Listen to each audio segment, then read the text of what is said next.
vamos a iniciar la clase del día de hoy.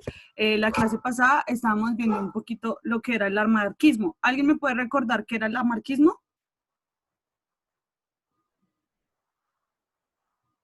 ¿Nadie? ¿Nadie? Oiga, me va a tocar hacer como un quiz hoy en la siguiente clasecita que tenemos en la siguiente entrada a clase.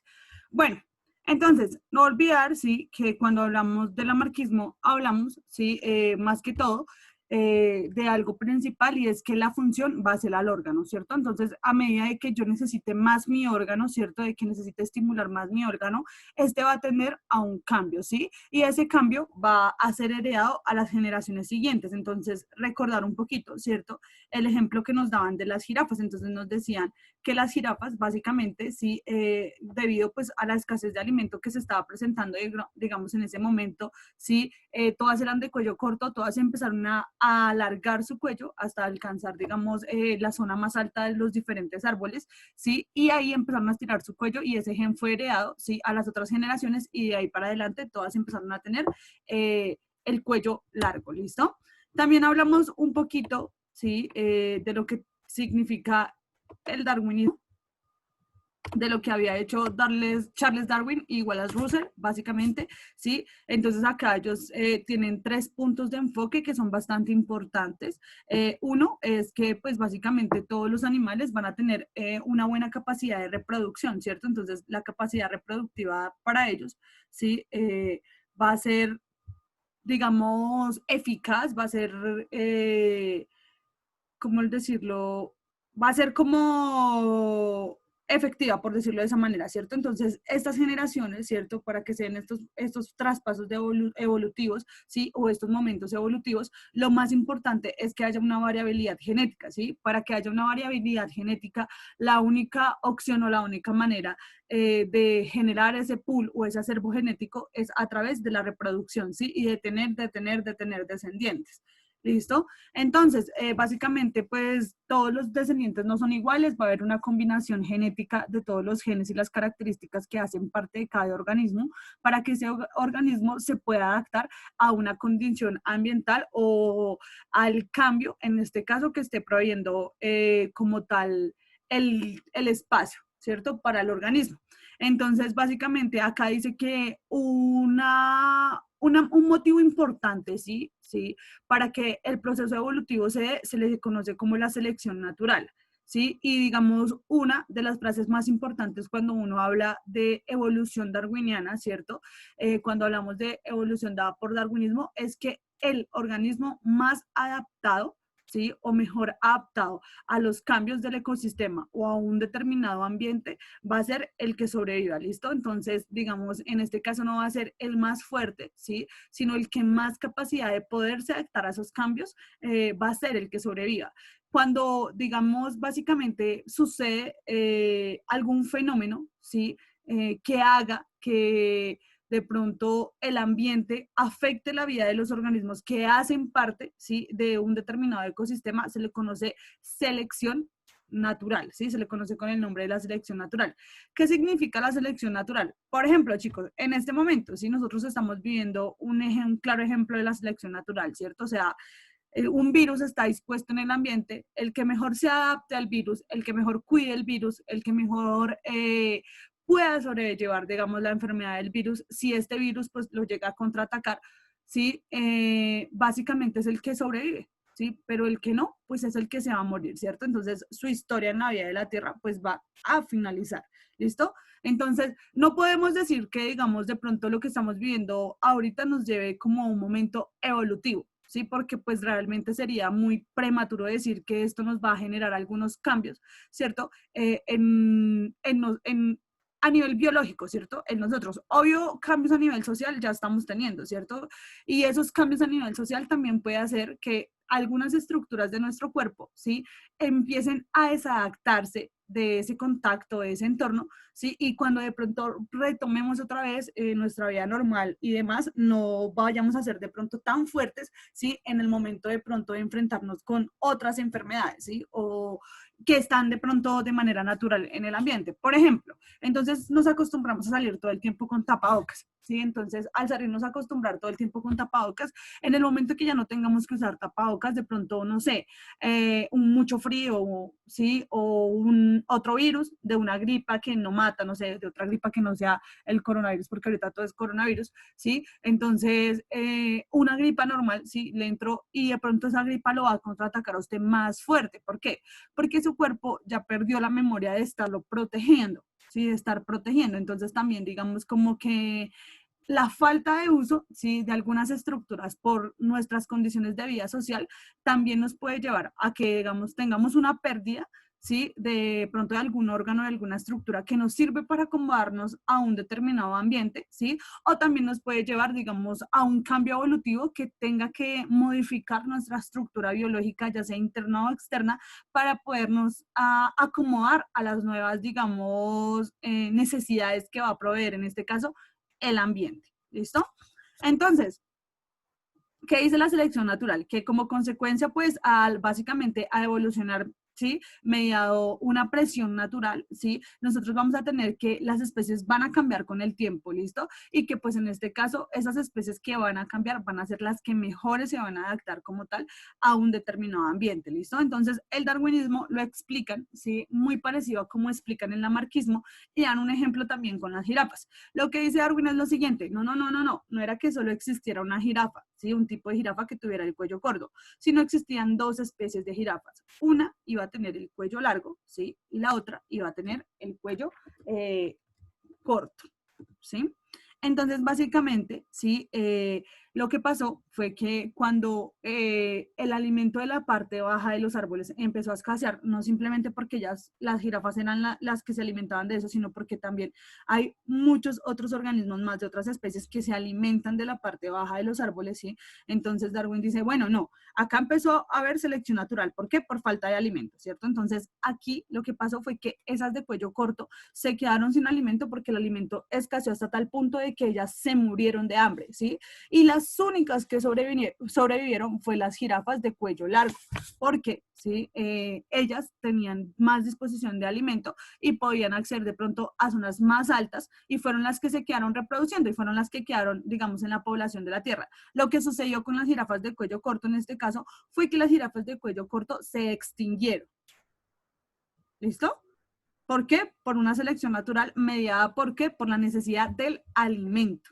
¿Listo? Y pues por la competencia alimenticia que en este caso se dio. ¿Sí? Entonces, eso es básicamente lo que nos va a decir Darwin, ¿sí? Darwin dice, bueno, no hay simplemente una especie de jirafa, ¿cierto? Sino vamos a encontrar dos especies de jirafa, una con cuello corto, una con cuello largo.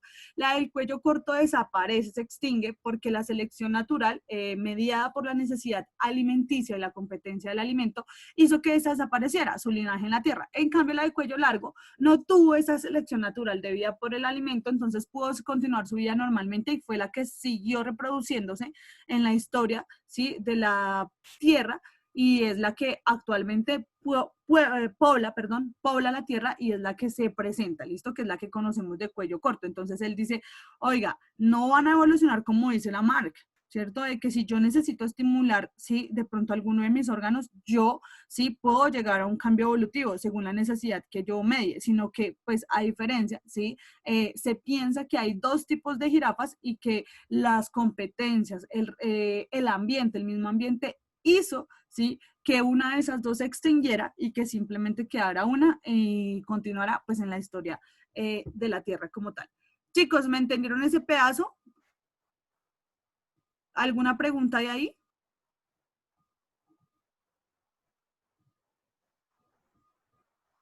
¿No? No, profe, todo está claro. ¿Seguro?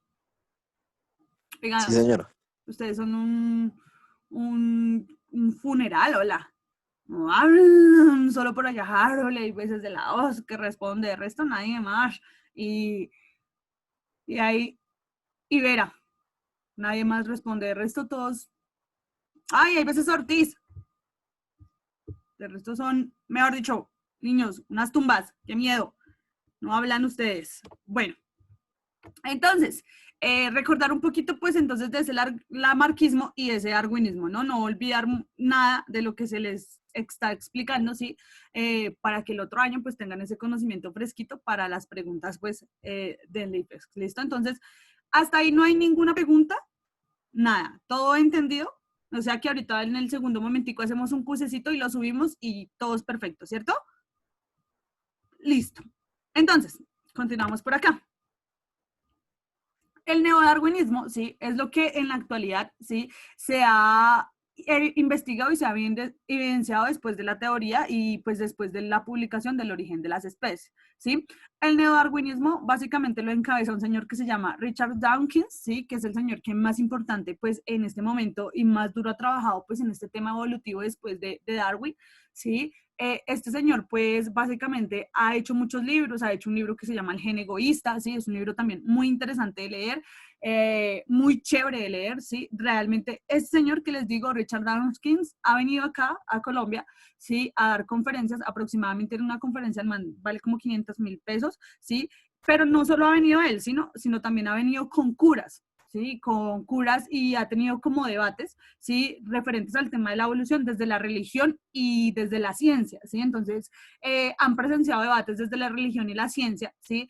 Y básicamente, pues este señor que encabeza, digamos, ahorita, en el momento, en la actualidad, pues este tema de la evolución.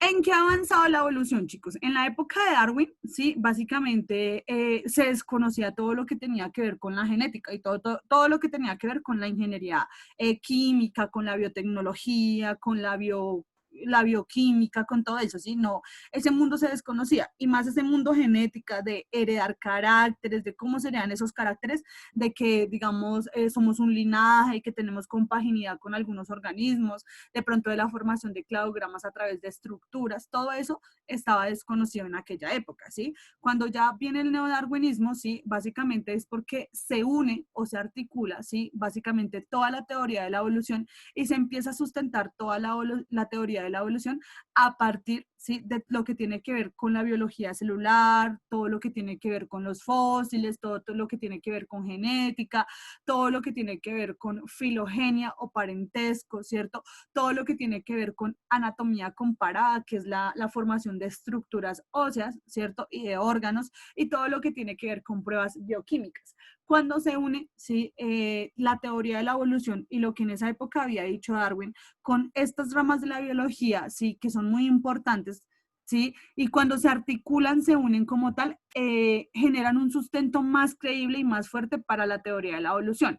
De hecho, uno de los que más apoyó, digamos, al trabajo que hizo Darwin, aún así sin saberlo, fue el señor Mendel, ¿cierto? Con sus leyes de la herencia, ¿sí? Y a partir de esas leyes de la herencia, ¿sí? Del volver digamos, a después de mucho tiempo, ¿sí?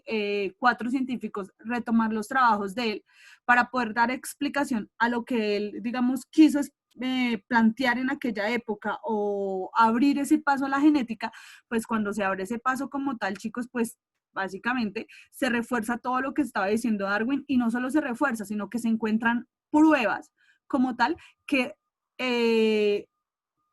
pasan y dejan, ¿sí? De que esto que se conoce como la teoría de la evolución deje de ser una teoría y, ¿sí? Siga a ser como se conoce en la actualidad, como un hecho, ¿cierto? Porque pues es algo que realmente hay muchísimas pruebas que no permiten que uno no crea en la teoría de la evolución, ¿sí? ¿Por qué? Porque es que las pruebas han sido físicas, ¿sí? Han sido científicas, han sido pues bastante tiempo de estudio y bastante años de estudio. Por eso digamos que en la actualidad, sí, de pronto para ese campo científico es muy importante poder articular debates donde esté la religión, sí, donde esté todo lo que tenga que ver con el tema de la religión y todo lo que tenga que ver con la ciencia, para que pues se complementen, sí, para que se debatan los puntos de vista, para que se debatan las ideas y pues las personas, los que las vean demás, puedan tomar una perspectiva, sí, frente pues a lo que se está como explicando como tal. El neodarwinismo también lo podemos conocer como la teoría sintética. Ellos van a explicar que a partir pues, de la unión y la articulación de varias ciencias que hacen parte de la biología, se podía explicar la evolución no como una teoría, sino como un hecho, ¿cierto? Que ocurrió como tal en la vida real. Básicamente, acá hay 3 puntos claves, ¿sí? Todo lo que dice, ¿sí? Todo lo que ha recogido, ¿sí? Todos los científicos y toda la gente que se ha dedicado a este tema de la evolución a través del tiempo, o sea, todo lo que tiene que ver con los fósiles, con las eras geológicas, con los tiempos paleontológicos, ¿cierto? El ordovícico, el silúrico, el cenozoico, el mesozoico, el paleontozoico, el medio, el ordinario, ¿sí? Todas esas épocas, ¿sí? Que ha tenido la historia de la vida en la Tierra. Sí, porque básicamente la vida en la Tierra no inicia con nosotros, chicos. Nosotros venimos a aparecer hace como aproximadamente que 14.000 millones de años, ¿sí? Y la Tierra creo, no, como 14 millones de años. 14.000 no, creo que 14 millones de años, si no estoy mal, ¿sí? En cambio, la Tierra como tal, creo que se lleva como aproximadamente 15.000 a esta época, 15.000 millones de años.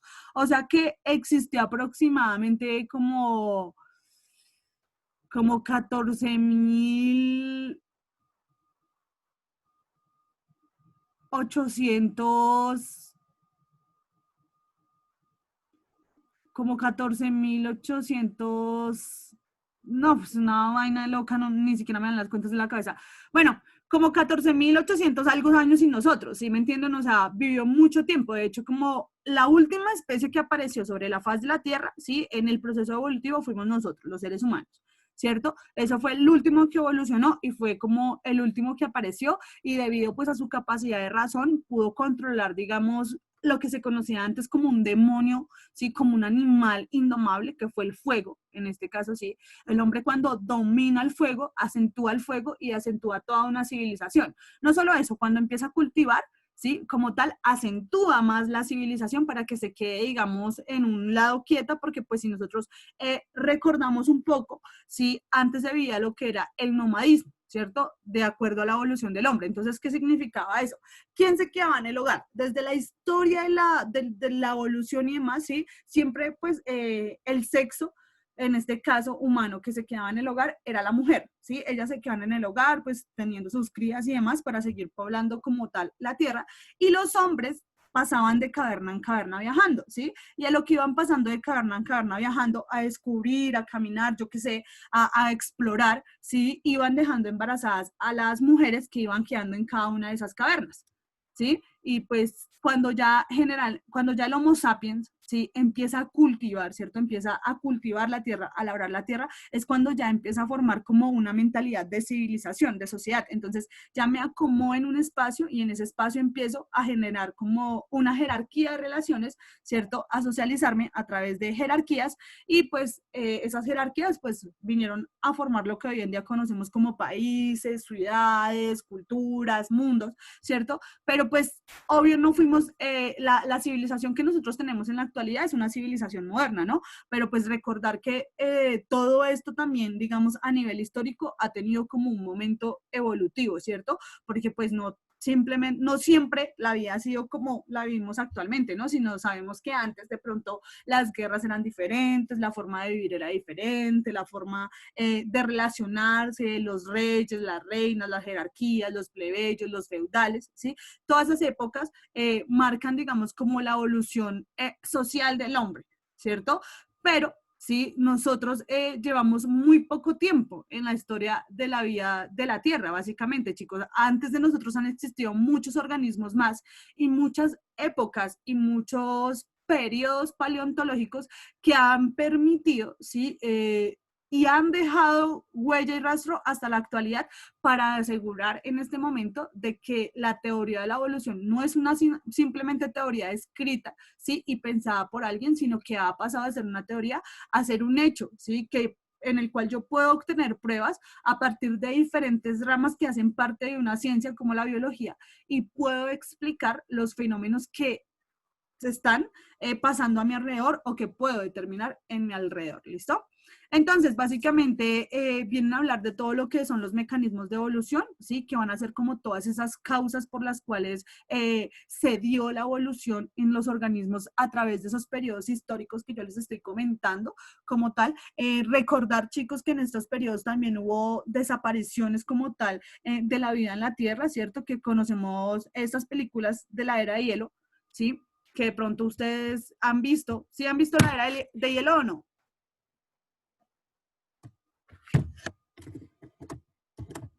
Sí, señora. Entonces imagínense que, ¿cómo se supo que en una época hubo como algo más grande que un elefante, ¿cierto? Que tenía estos colmillotes que era peludito, ¿sí? Pues porque en la época era una época de mucha glaciación, ¿sí? Que es el mamut, ¿sí? Que es el que sale Manny, que es el que sale ahí en la era de hielo. ¿Sí es Manny?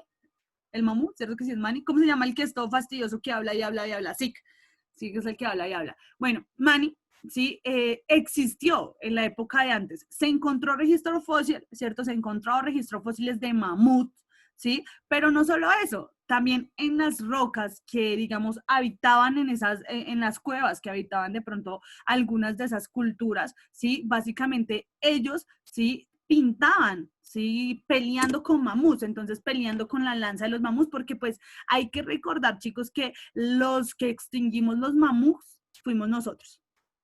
¿Sí? O sea que en esa época de la era de hielo, o sea, en esa época de la glaciación, nosotros ya habíamos aparecido, ya habíamos poblado la Tierra, o sea, el mamut no es una especie que de pronto haya sido de pronto muy vieja, ¿sí? De por allá de otra época, no, ellos hubieran podido existir perfectamente en esta época, obvio, si el ser humano pues no los hubiera de pronto extinguido de esa manera.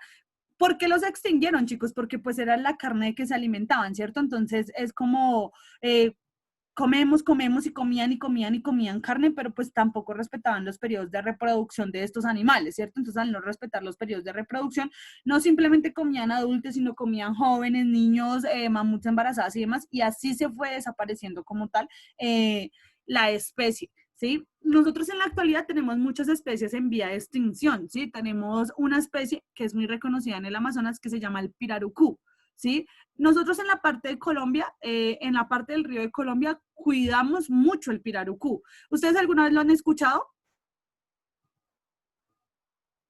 ¿El pirarucú? ¿No? ¿Nadie? Digan no, por lo menos hola. Bueno, si lo buscan por ahí, chicos, el pirarucú es un pescado que mide aproximadamente 4 metros cuando llega a su etapa de adultez, o sea, es un pescadote inmenso, ¿sí? Y pues vive básicamente pues en la parte del río del Amazonas.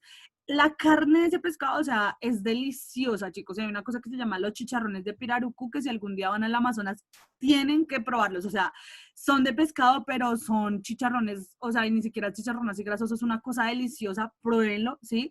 Pero entonces es lo que más se consume allá en el Amazonas, ¿sí? Y lo que, digamos, hablábamos allá con las personas que de pronto cuidamos la vida cuando yo trabajaba allá, cuando yo vivía allá, ¿sí? Y trabajábamos así en conjunto con los profes que defendíamos, que salíamos por ahí a defender la naturaleza y el medio ambiente, y lo que hablábamos era eso, o sea, ¿por qué la gente es tan irracional, sí? O sea, ¿por qué al menos no respetan los periodos de reproducción, ¿sí? De crecimiento de estos organismos, ¿sí? Porque es que es más fácil para mí de pronto comerme a un adulto, ¿sí? Que de pronto ya tuvo sus crías, que ya cumplió su ciclo de vida, que ya está cumpliendo su ciclo de vida, a ir de pronto a coger un organismo de estos que esté, no sé, en su etapa de juventud o en su etapa, no sé, de desarrollo, primaria, ¿cierto? Hablemosle de niñez porque pues que esos son más humanos, ¿sí? Y hablar de niñez, de adultez en un pez, pues es humanizarlos y no. Entonces, digamos que sea más temprano, ¿sí? Su etapa de desarrollo más temprana y de pronto este animal no se ha reproducido aún. Y yo voy, chacatelas, me lo como, pues no dejo que las especies se sigan reproduciendo para que sigan existiendo. Aparte de que estoy obteniendo un beneficio de la especie, no permito que esa especie siga existiendo, ¿cierto? O sea, esa es como la lógica que nosotros manejamos desde la humanidad, ¿sí? Pero no la manejamos, digamos, en todos los aspectos, ¿no? En este caso, ¿sí? no sé si para bien o para mal, la mentalidad humana ha evolucionado, ¿cierto? Entonces ya tenemos el problema actual, de pronto no allá en esa zona, sí, que no se come tanta carne roja, porque pues es una zona que es difícil que lleguen las vacas, que es difícil que llegue la ganadería por el ambiente, por el clima, ¿sí? No se da la ganadería allá, tampoco porque es muy raro que se dé pasto, ¿sí? Allá sí hay pasto, pero es raro que se dé pasto, ¿sí? En la selva usted no va a encontrar pasto. O sea, eso sí, a todos nos bajamos de esa nube porque en la selva no hay pasto, chicos, ¿sí? Los pastos son más de zona de sabana, ¿sí? Entonces, por eso, digamos, más que allá para el llano, que es como tan plano, como tan de sabana, ¿sí? Que se puede de pronto, que la tierra da mucho pasto, que sí, ahí sí yo puedo, digamos que son las zonas como más ganaderas que existen a nivel de Colombia. Pero usted allá en Leticia, la carne que encuentra es carne de búfalo. ¿Ustedes saben cuáles son los búfalos? Claro que no. Ah, bueno. Entonces allá uno encuentra es carne de búfalo, ¿sí? Porque esos son los organismos que mejor se acomodan para vivir a ese ambiente. No es tan rico, obvio, como la carne de vaca. Sí llega la carne de vaca, ¿no? Obvio, llega por avión y demás, pero pues acá, no sé, voy a divagar. Si acá una libra de carne está en 8.000 pesos, allá la libra de carne le va a costar 16.000 pesos a usted. Entonces, pues, obvio, la gente dice, de comprarme 16.000 pesos en pescado que me va a durar para toda la semana, a comprarme un pedacito de carne, pues yo prefiero, pues, comprar pescado, ¿cierto? Y se alimentan ellos de lo más cercano que es eso, ¿sí? Que es su río. Pero no respetan los tiempos de su río. ¿Qué pasa con nosotros? Que de pronto ya somos una civilización más alejada acá, ¿sí? Generamos mayores niveles de producción en los animales para poder obtener el alimento que nosotros queremos, ¿cierto? Que es el caso de lo que siempre hemos o siempre les he comentado de las vacas, ¿no?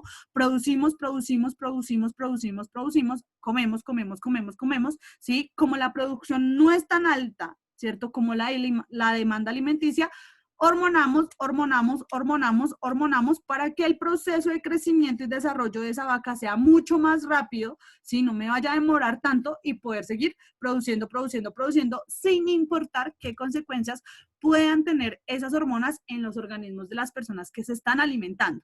¿Sí? De pronto esta carne, que de pronto fue lo que ha vivido algunos de los participantes, no sé, en los Juegos Olímpicos. Lo que pasó cuando se descubrió ese químico que tenía la carne, ¿sí se acuerdan? Que un deportista colombiano se fue por allá y le salió las pruebas mal y lo mandaron para Colombia y todo y lo iban a como a sancionar y todo porque pues parecía que se estuviera metiendo doping, ¿sí? Y cuando fueron y hicieron estudios, lo que él había comido era un pedazo de carne y la carne, ¿sí? Tenía esa hormona, ¿sí? Que pareciera que fuera doping. Y entonces empezaron a investigar y pues aparentemente toda la carne en Colombia la alimentan con ese químico que es muy difícil, o sea, que es muy difícil de metabolizar y es muy complejo que entre en un organismo humano. Pero pues más sin embargo no le pusieron mucho cuidado a la noticia, ni la gente, ni los medios de comunicación, a nadie le interesó, entonces seguimos comiendo carne con ese químico. Al único que no va a seguir comiendo carne con ese químico fue el deportista por allá, porque eso sí, a nivel de Colombia, en otro país nos hicieron quedar como un zapato, porque ¿cómo así que ustedes le inyectan eso a la carne allá en su país? Y eso está prohibido a nivel del mundo, porque pues eso es dañino como tal, pero pues como acá es Colombia, el país de la eterna gloria, entonces pues nada pasa, nada pasó. ¿Listo?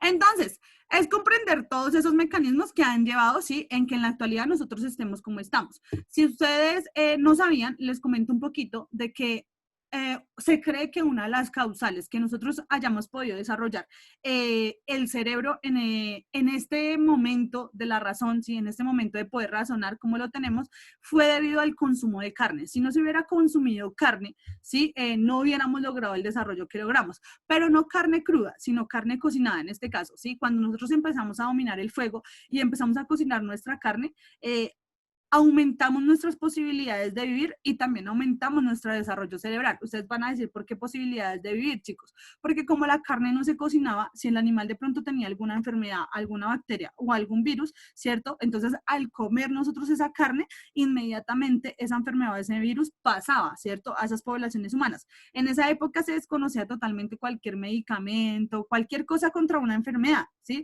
Porque pues no eran comunes las enfermedades en esa época. De hecho, chicos, cuando digamos un poquito de historia ya ahí, sí, cuando digamos Cristóbal Colón llega y coloniza a América en este caso, ¿cierto?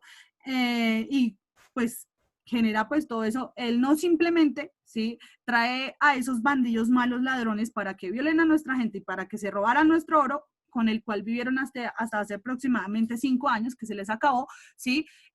No simplemente hicieron eso, sino trajeron lo que son los piojos, las pulgas, las garrapatas, trajeron el SIDA, trajeron la sífilis, trajeron la gonorrea, o sea, trajeron todas las enfermedades habidas y por haber que ustedes se puedan imaginar, llegaron aquí, a Colombia, a Latinoamérica, gracias a los españoles. Y si ustedes se fijan, todas las enfermedades que siguen habiendo, así graves a nivel del mundo, las siguen trayendo esas civilizaciones, esas sociedades, ¿sí? Esas sociedades occidentales, esas sociedades orientales, esas sociedades que llevan más tiempo supuestamente, digamos, en el desarrollo de la tierra, ¿sí? Pero ellas llegaron acá a Latinoamérica, ¿sí? Donde nosotros andábamos de taparrao y agradeciéndole al maíz, a la luna, al sol y a todos los dioses que consideramos y al Dios superior que también consideramos, agradeciendo, retribuyendo la vida sin ninguna enfermedad, ¿sí? Sin nada, lindos, hermosos, nosotros fuertes, sanos, ¿sí? Pero entonces llegan los españoles hermosos y nos traen toda su maldad y aparte de traernos toda su maldad, nos traen toda su enfermedad. Por eso pues los españoles me caen bien, pero no mucho. Entonces, ahí les quería contar eso. Entonces, básicamente, chicos, todas esas causas de todas esas enfermedades que llegaron en aquella época acá, acabaron mucho con la población indígena que había en esa época. Entonces, fue como un periodo de selección natural. Piénsenlo de esa manera, ¿cierto? Entonces, llega la selección natural, no llega con todas sus enfermedades a atacar, ¿cierto? Al pueblo que había acá que no tenía ni anticuerpos ni antígenos para poder contraatacar esas enfermedades. De hecho, vean, chicos, todo lo que fue con esa peste bubina, todo lo que fue el cólera, si han leído ese libro que se llama El amor en los tiempos del cólera, de Gabriel García Márquez. Sí, yo me lo leí. Ay, hermoso, ¿no les pareció hermoso ese libro? Muy hermoso.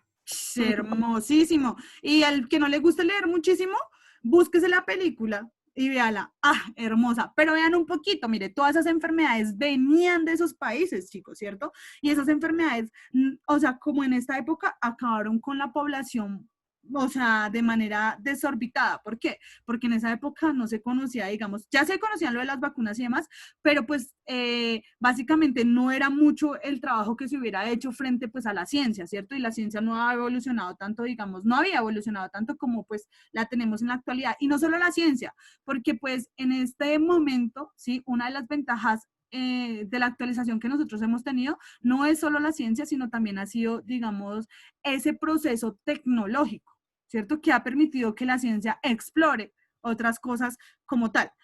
¿Se han notado últimamente que estos señores gringos y demás, independientemente que estemos en cuarentena y demás, o bueno, yo no sé cómo se esté moviendo el mundo, porque pues siento y creo que he escuchado, no sé si estará mal, si estaré equivocada, todo el mundo ya se reactivó, sino que los únicos países que creo que pocos se han reactivado han sido como Colombia, que Colombia ha sido uno de los países con la cuarentena más larga que ha tenido pues el mundo como tal, ¿sí? Nosotros hemos sido uno de los que, o sea, no hemos podido salir adelante todavía de esto. Creo que todo el mundo ya abrió, a excepción de nosotros. O sea, no abrieron como tal, así como la vía normal, pero sí ya por lo menos se están moviendo los procesos económicos. Acá siguen todavía muy pausados.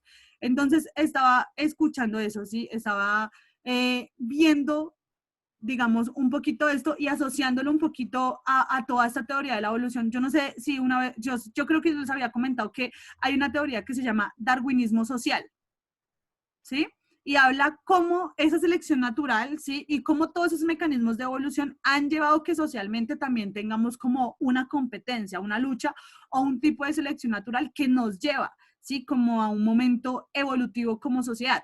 Entonces, vean, en esa época no había tanta tecnología, en esa época llegan todas esas enfermedades, ¿sí? Y matan muchísima gente y mantenían el control poblacional, ¿sí? Cuando ya se empiezan a generar todas las vacunas contra esas enfermedades, pues ya no como tal, no hay un desequilibrio poblacional, sino que hay un aumento de la población, lo que en la actualidad pues se conoce como capacidad, lo que rebosa en la actualidad la capacidad de carga que tiene el mundo para sostenernos a nosotros como humanidad. Entonces, por eso pues tienen que sacar de pronto un virus como tal para seguir